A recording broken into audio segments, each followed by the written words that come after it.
get right into the top 16 action. So in the pro category, if there are buy runs that are maybe 1 or 2, possibly 3, we will give the drivers the option.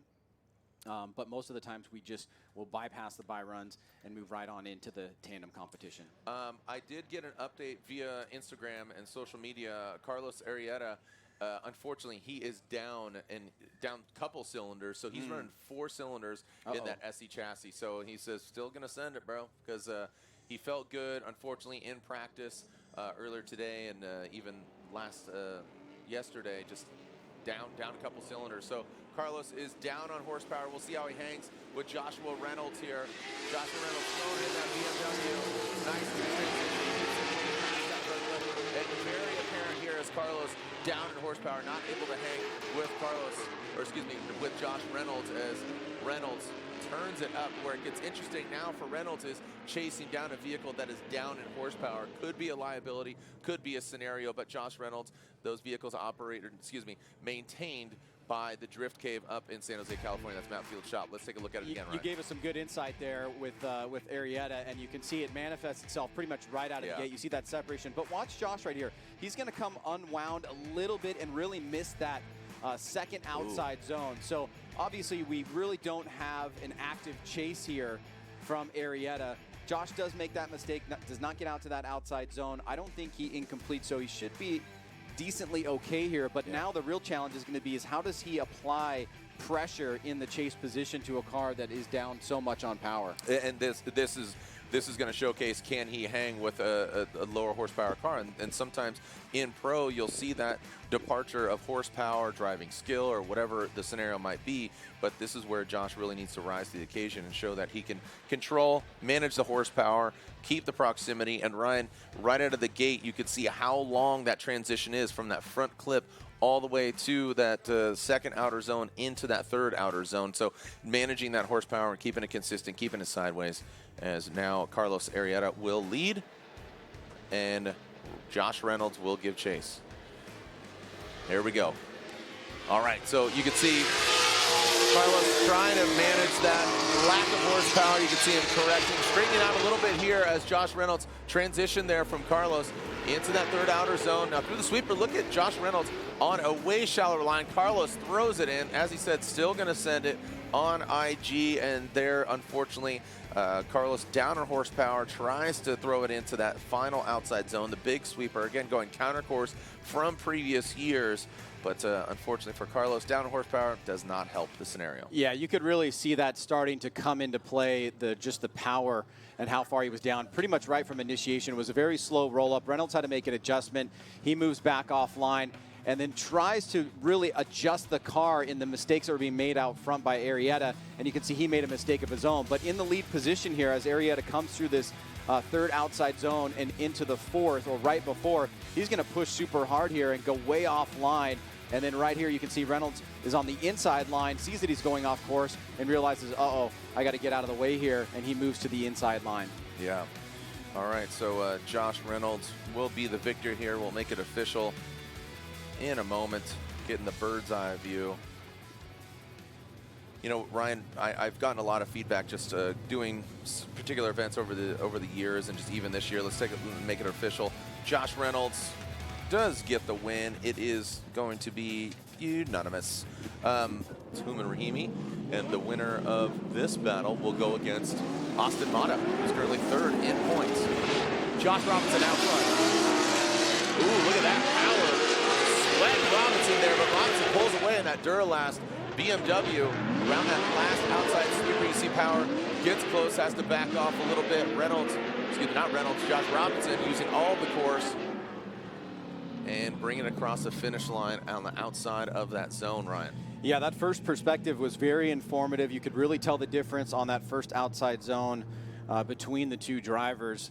As we take a look here again, you can see does a great job getting into that outside zone as Robinson and Power was on a bit of a tighter line. Now, as Robinson powers out to outside zone 3. There it is once again. You can see he went out to the right section of the course. It set himself up properly, and as Power's trying to make an adjustment, you can see that that Robinson does not get out to outside zone 2. So that's going to be a mistake for him, and you can see that Power is trying to make adjustments here, figuring out what he needs to do to attack on that inside. He does cut the line a little bit here to gain proximity, so that's going to be something that the judges will take into account. So we got a good start from Robinson. He missed outside zone 2, and we saw Power having to make some adjustments, but getting close towards the end there. So we'll switch things up with Mike Power going in the lead and Josh Robinson chasing him down. All right, Mike Power, vehicle built by MA Motorsports there in Maryland. Josh Robinson building that vehicle here in Texas. He's got a driving academy out here, originally from Perth, Australia, as Mike Power will lead. Waiting for the track to be cleared up. This is our Link Engine Management Top 32. Achilles Tire Top 32, official tire of the Pro2 Championship, Achilles Tire.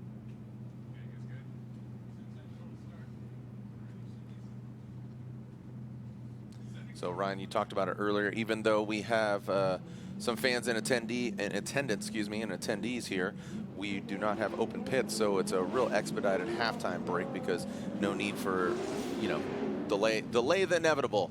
And it looks like we will get a restart here. All right.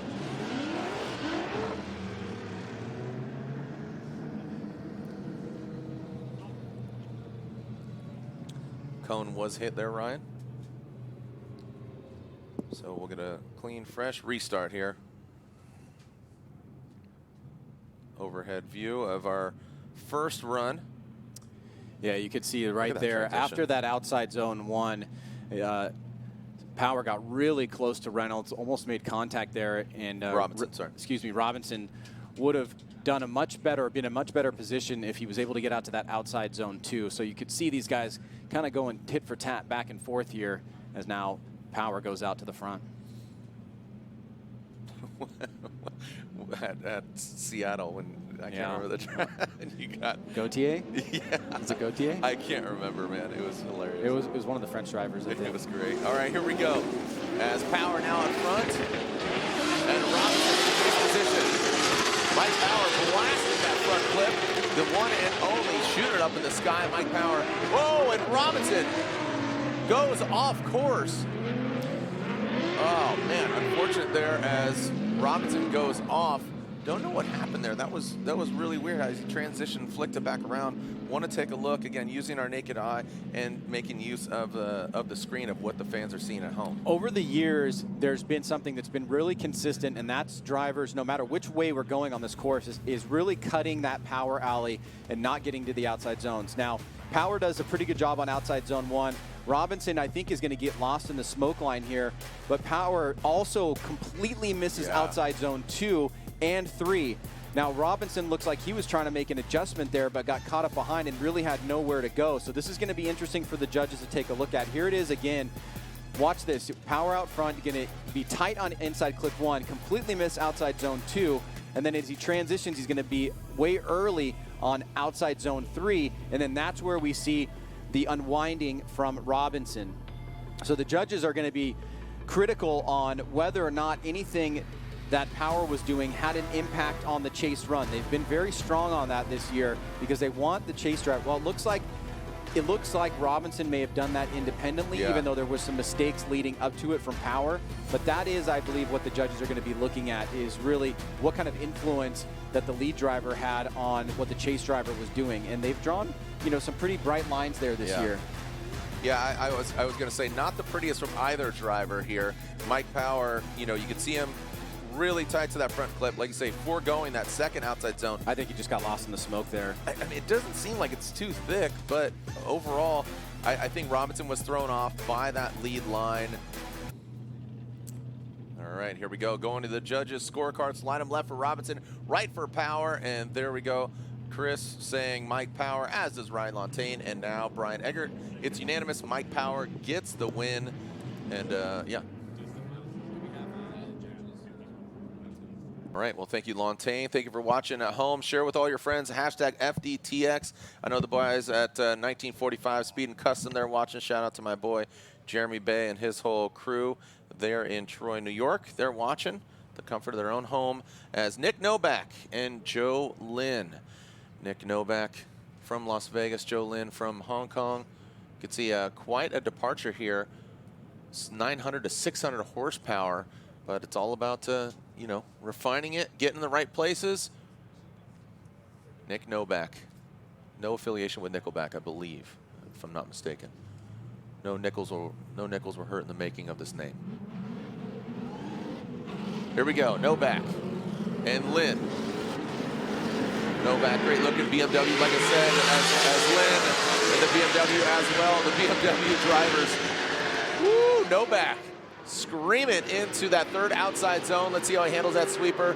Man, puts a brick on it, throws it down. Lynn keeping decent proximity, consistent all the way throughout, but Noback just putting the car in all the right places, Ryan. Let's take a look at it again. Yeah, I think this was the first run where both drivers had a pretty steady approach here, with Noback leading the way. Obviously, no smoke to have to deal with, no driver in front of him. Yeah. Looks like he just, at the very minimum, was on the inside of outside zone 2. But even so, look at this, full throttle through the inside clip, great angle there, and he just gets to the edge of it, so he's not cutting the line. And then on outside zone 3, he does fill it pretty completely. Here it is coming across that power alley once again as he approaches outside zone 3, which he fills. Now Lynn is trying to chase him down here. He doesn't let him get away, which is important, but he does miss that outside zone 1, and we lose him in the smoke there on outside zone 2, but you could see that he did cut the line to try to gain proximity there, which is probably a good adjustment to make, to not let Noback get out so far ahead that he can't make it up. But I think Nick Noback did a great job in his lead position, and now the pressure is going to be on Lynn to come back with a great lead run of his own. Yeah, I mean, really good initiation, that first outside zone. When Lontaine was talking about nobody hitting that outside zone 2, that box, but Noback just fills all of it. And like you said, Ryan, taking some angle out of it to gain that proximity. It's a good compromise over of BMWs, not only in Pro 2, but also in Pro. You're seeing them fill up Pro-Ams, just the parts, I think has really contributed to that. I think you're right. Yeah, it's been crazy. All right, here we go. Lynn out front. Noback is kissing. It's a good initiation by Lynn. Noback throwing it down. Ooh, look at him plunging, chomping at the bit there. Lynn, good job filling the outside zones. 3, now going into 4. Oh, and Noback goes off course. Pushes way too hard. He goes off course. Ryan, that could unfortunately knock himself out, Ryan. You know what a bummer. Honestly, I think Lynn did not at all buckle under the pressure of Noback's lead run and came back with a solid one of his own. And we know how hard it can be for the chase drivers to follow the lead driver into those really tough parts of the course. Look at this. He's very deep. He gets out on the rumble strip, what the judges says is okay. Pretty tight on that first inside clip. But look at the second outside zone. Completely fills it. Now as we get to the third, he gets right in the middle of the zone, and this is where we see Noback go off course. He was not able to stay on that line. Now, as we come through the power alley again, notice the differential there in run 1 to run 2. You could see that Lynn was able to get out to that second outside zone, whereas Noback just got to the edge of it. And as they left outside zone 3, Noback was not in the right position, went off course, and I think this is going to edge towards Lynn here, who maybe moving on into the top 16. Yeah, he was given a gift there by Noback, just being too aggressive there, but that's just, again, it's not just one run, it's 2 runs to lead them all. Lord of the runs here, as Lynn is looking pretty, unfortunately for Noback. Greg Bussell joining us up here, Noback spotter of Coro Works and the BMW. I think he knows the fate here of Noback. Here's side by side, and I mean, Ryan, do you think there's any chance of deliberation here? I mean, I always hold my breath just in case I think that that there's something that I missed there. There are 2 decel zones, and I imagine that that's what the judges are looking for here. On the face of it, it just looks like Noback goes off course on his own, that it wasn't something that had to do with Lynn. And in that position, if there was a deceleration or something like that, I don't think it would have played that role, but perhaps the judges just wanted to see it side by side for some verification. Of course, if Ryan starts waving his hand saying, no, you're getting it completely wrong, that would be nice. But right. And surprisingly, Ryan, after this battle, that Joe Lynn gets the win. Lynn moves on. Only 2 more battles left because Micah Diaz has a bye. We got Joshua Love, who's currently 2nd in points. Barutsky, who's currently leading points. He has a bye. Irwindale, 8 drivers available to move on to pro action in the 2021 season. Season 18 of Formula Drift. Here we go. Ricky Hofmann, initiating. Jared Madison, that takes position at TireStats.com. S14 out front, all the BMWs, and here we have the lone S chassis. Kelsey Rollins also running an S chassis as Ricky. You can see Madison get close to him, but then Ricky kind of undulating back and forth. Fairly clean run here, Ryan. Let's take a look at it again as they jammed past us. You can see him tight on that first front clip.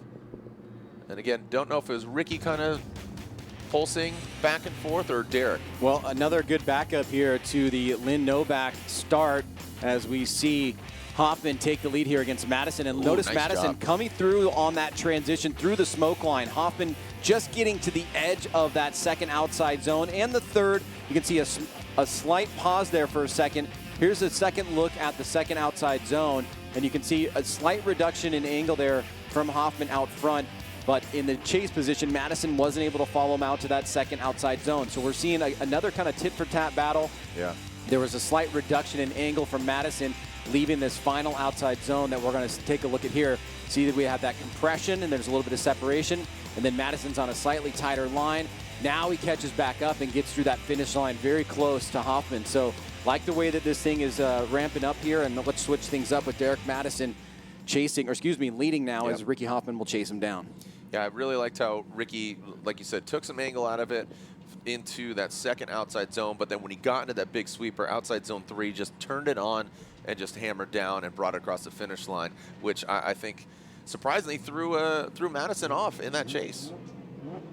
Now Madison is going to need to throw it down here with Ricky in the rear view. Let's see what Derek's got. Wow, snappy transition and initiation into that first outside zone. Through that power alley, Ryan, getting all the way out to outside zone 2 is Derek Madison into the big sweeper. Oh, and look at this. Ricky goes off course, absolutely exit stage left as Ryan, that outside zone, are they running out of tire over there? I mean, that's the multiple, you know, we've seen this happen multiple times already here in Pro 2. And we've seen it in a number of different practice sessions as well, so we know that that is a very tricky part of the course. I think a lot of it really comes down to how drivers are performing in terms of the pressure of the lead driver. Look at this snap here by Derek Madison. Bam-o. Boom. It's a nice snap. Notice the wheels, no lockup. He stays on throttle through inside clip. And look at outside zone 2, right to the edge of the course there. Transitions back around, gets a quick e-brake pull into that outside zone, which also serves as the decel. So as we see Hofmann go off course, it may have just been trying to catch up too quickly to a very strong and fast Derek Madison, who took some risk in the lead position.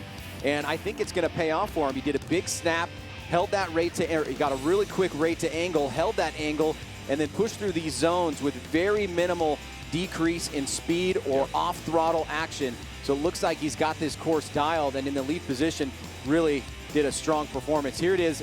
You really get to see a great vantage point, Jared, of the lead driver, Madison, getting out completely to that second outside zone. And then through the smoke line, you can see Hofmann going off course. And here's Madison sailing through the finish line, which ends right there. All right, let's slide them left for Hofmann, or I assume they're going to go right for Madison, unfortunately, for Hofmann. And there it is, Derek Madison. Team Infamous. He's infamously music, right? Oh, yeah, that was all he did. Oh, yeah. DJ Ryan Sage. Here we go. Let's see who. Oh, Wadman. Yes, sir. 4S chassis, that Liquid Volley S14. Wadman throwing down out front. Oh, man. Look at that. Nice sweep all the way through as Misko. You can see him take it, you know, keeping his distance. We'd like to see closer proximity here. Ryan, what's your take on this run here? Well, we're starting to see these guys, I think, gel a little bit on this course. First couple runs were a little bit shaky here, but starting to shake the cobwebs out as we see Wadman get a pretty good jump here on Misko. Nice little snap there. Misko adjusts as well, trying to go for that mirroring effect, but is not completely able to, and you can see that separation from Wadman and Misko, even though Wadman was all the way out to that second outside zone, which that's going to play a good role for him because there's no evidence that he's trying to run away. He's not cutting the course. He's filling the zones. He's just able to get more grip down, and Misko is not able to hang with him here. You can see a pretty decent mirroring effect going on there, but Misko comes off that second outside zone early, which causes him to be a little bit offline. And then as Wadman gets back on the throttle here, you can see that separation, and Misko's having to play catch up on the last quarter of the course. All right, we got some fans watching at home. We got Hans Gardner. Thanks for watching. Nice snap-on tool collection there, buddy. And Jared, it's change up the order. Really interesting. Brian Wadman is in a really unique position here. He is tied with 5 other guys at 80 points. Okay. Kelsey Rowlings, Andy Haitley, Blake Olson, and Micah Diaz. So, and that goes from 7th to 11th place, so he can make some moves here. Yeah, here we go. All right, Misko out front. Wadman chasing him down. Good initiation there by Misko. Kind of a slow roll into it, allowing Wadman to gain that proximity, but just as I say that, boom, he turns up the fire. Misko down the outside zone. Oh, keeping it together. Oh, and Wadman. Did he overcook it? Yes, he did. There it is. Straight. Oh, man. Did he get into that wall, Ryan? It started happening right towards the last quarter, and we're seeing just how challenging that final left-hand sweeper can be. Misko, after maybe a slight disadvantage on run number 1, not able to fill some of the zones that Brian Wadman was, came back and put a lot of pressure on the lead. And this is the second time we've seen a lead driver with a disadvantage after the first run come back, lay down a solid lead run. And as he leaves outside zone 2, which he doesn't fill completely, so that's going to be a disadvantage for him, Wadman kind of takes the bait a little bit, starts to go really fast on the course, gets lost in the smoke line, drops those 2 tires, and goes off course. Oh, man. Living on the edge. All these guys, just that outside zone is just being problematic. Speaking of edge, you do look like Edge from U2. Yeah. Is that your Halloween costume? No. Oh, okay. Yeah. Remember when U2 just dropped in on your phone, unprovoked, just guns ablaze and dropped an album on your phone? You remember that? Yeah, that was a couple years ago. Yeah, that was, if you liked or hated them, It's the start of iTunes, right? Or Apple Music? Yeah, I believe so. Do you have any guesses of what my Halloween costume is? I actually have 2. No? Okay. It's got to be something creative, I know. No, it's not that creative. No, it's good. All right, here we go. Wadman and Misko. Slide them right for Steve. Misko gets the win. Steve Misko gets the win. Unfortunately for Wadman, Ryan, you cursed him, bro. Announcers cursed. You said he could shake things up. He was tied with all those drivers, and Ryan Sage, a.k.a. Edge, cuts him down. So Misko, that tire stacks S chassis, gets the win and moves on. Our top 16, just like that, is forged with those 10 buys, a considerable amount of buys, but our top 16, there it is. That's